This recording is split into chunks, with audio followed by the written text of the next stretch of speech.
46 മീറ്ററിൽ പരം ഉയരമുള്ള ഈ ഗോപുരം നൂറ്റാണ്ടുകളായി പരിവർത്തനത്തിന് സാക്ഷ്യം വഹിച്ച ഗോവയുടെ സമ്പന്നമായ ഭൂതകാലത്തിൻ്റെ കഥ വിവരിക്കുന്നു. നിഗൂഢതകളുടെ കലവറയിലേക്കാണ് ഞാൻ നിങ്ങളെ സ്വാഗതം ചെയ്യുന്നത്. അഗസ്തീനിയൻ സ്ഥാപിച്ച ഗ്രാൻഡ് കോൺവെൻറ്റിൻ്റെ കീഴിലായിരുന്നു അഗസ്റ്റിൻ ദേവാലയം. ആരെയും അതിശയിപ്പിക്കുന്ന വാസ്തുവിദ്യാ സൗന്ദര്യമായിരുന്നു ഈ ദേവാലയത്തിന് ഉണ്ടായിരുന്നത്. 1602 ആണ് ഇതിൻ്റെ നിർമ്മാണം പൂർത്തിയായത്. നൂറ്റാണ്ടുകളായി ഈ ഗോപുരം കാലത്തിൻ്റെ പരീക്ഷണമായി നിലകൊള്ളുന്നു. പ്രകൃതി ദുരന്തങ്ങൾക്കും മനുഷ്യൻ്റെ ഇടപെടലുകൾക്കും മൂകമായി സാക്ഷ്യം വഹിച്ചുകൊണ്ട്. ഈ ദേവാലയത്തിൻ്റെ ഉടമസ്ഥന്മാരായ അഗസ്തീനിയൻ സന്യാസിമാർ 19-ാം നൂറ്റാണ്ടിൽ ഈ രാജ്യം വിട്ടുപോയി. തന്മൂലം ഈ ദേവാലയം പരിരക്ഷിക്കുവാൻ ഉത്തരവാദികളില്ലാതെ ജീർണ അവസ്ഥയിലായി. ധനുഷ്കോടിയിലെ പ്രേത നഗരത്തെ ഓർമ്മിപ്പിക്കുന്ന ഈ പ്രദേശം നിശബ്ദവും സമാധാനപരവുമാണ്. ഇവിടെ എത്തുന്ന ഏതൊരാളും അക്കാലത്തെ വാസ്തുവിദ്യയെ ഓർമ്മിച്ച് അതിശയം കൊള്ളും.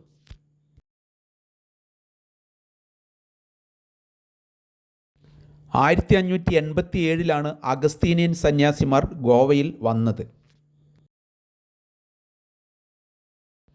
ഗോവയിലെ പോർച്ചുഗീസ് സർക്കാരിൻ്റെ അടിച്ചമർത്തൽ നയങ്ങൾ മൂലമാണ് സഭയ്ക്ക് പള്ളി ഉപേക്ഷിക്കേണ്ടി വന്നത്.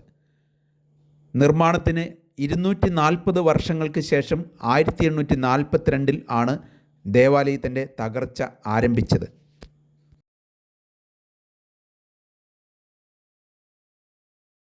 ആയിരത്തി 871 ഉയർന്നു നിൽക്കുന്ന മണിഗോപുരത്തിലെ അതിഭീമമായ മണി അഴിച്ചുമാറ്റി പഞ്ചിമിലെ അവർ ലേഡി ഓഫ് ഇമാക്കുലേറ്റ് കൺസെപ്ഷൻ പള്ളിയിലേക്ക് മാറ്റി. അവിടെ അത് ഇന്നും നിലനിൽക്കുന്നു. ഈ മണിയൊച്ച നഗരത്തിൽ മുഴുവൻ പ്രതിധ്വനിക്കുമായിരുന്നു.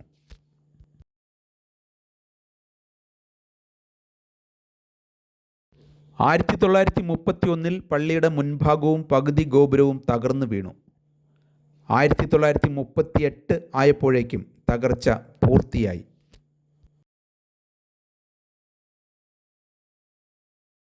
1965 സസ്പെൻസ് ത്രില്ലർ ചിത്രമായ ഗുനാം ഇവിടെ ചിത്രീകരിച്ചതാണ്.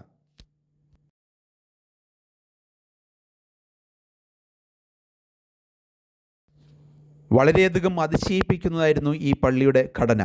പള്ളിക്ക് 4 ടവറുകൾ ഉണ്ടായിരുന്നു. അതിൽ ഒന്ന് മാത്രം ഇപ്പോഴും അവശേഷിക്കുന്നു.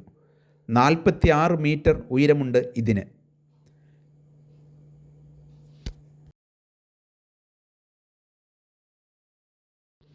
ഈ ദേവാലയ സമുച്ചയത്തിൽ അതിഗംഭീരമായി അലങ്കരിച്ച 8 ചാപ്പലുകളും 4 അൾത്താരകളും ഉണ്ടായിരുന്നു. 8 ചാപ്പലുകളും ഓരോ വിശുദ്ധന്മാർക്കായി സമർപ്പിച്ചിരുന്നു. ഇവ കരകൗശല വിദ്യയുടെ മാസ്റ്റർ പീസുകളായിരുന്നു. പഴയ ഗോവയുടെ വിസ്മയിപ്പിക്കുന്ന അവശിഷ്ടങ്ങളിലൂടെയാണ് നാം ഇപ്പോൾ കാലുകൾ വയ്ക്കുന്നത്. ഇത് യുനെസ്കോയുടെ ലോക പൈതൃക സ്ഥലമാണ്.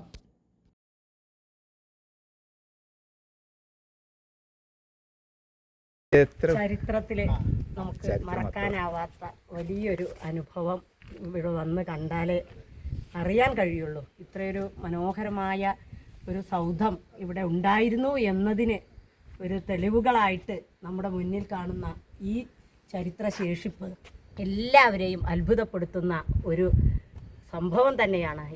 ചരിത്രത്തിൻ്റെ പ്രയാണത്തിൽ തകർന്നടിഞ്ഞ ലോകത്തിലെ ഏറ്റവും വലിയ ദേവാലയങ്ങളിൽ ഒന്നാണ് ഇത്. ലോകത്തിലെ ഏറ്റവും വലിയ 3ാമത്തെ ദേവാലയമാണ് ഈ ദേവാലയം. ഇത് സംരക്ഷിക്കപ്പെടാതെ നൂറ്റാണ്ടുകൾ കൊണ്ട് തകർന്നടിഞ്ഞതാണ്. ഇന്ന് ഇത് ആർക്കിയോളജിക്കൽ സർവേ ഓഫ് ഇന്ത്യ ഏറ്റെടുത്ത് നടത്തുകയാണ്. ഗോവയുടെ സമ്പന്നമായ പോർച്ചുഗീസ് കൊളോണിയൽ കാലഘട്ടത്തിൻ്റെ നേർസാക്ഷ്യമാണ് ഇത്.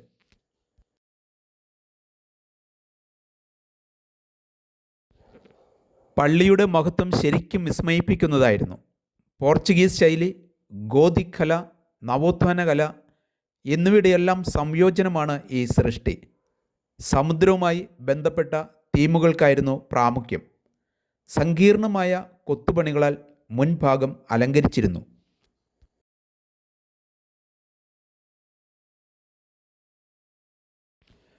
പള്ളിയുടെ പഴയ പ്രതാപത്തെക്കുറിച്ചുള്ള ഓർമ്മപ്പെടുത്തൽ അവശേഷിപ്പിച്ചുകൊണ്ട് ഒരു ഏകാന്ത കാവൽക്കാരനായി കാലത്തെ അതിജീവിച്ചങ്ങനെ നിഗൂഢതയുടെ ഒരു പ്രഭാവലയത്തിൽ മൂടി തല ഉയർത്തി നിൽക്കുകയാണ് സെൻറ്റ് അഗസ്റ്റിൻ ടവർ.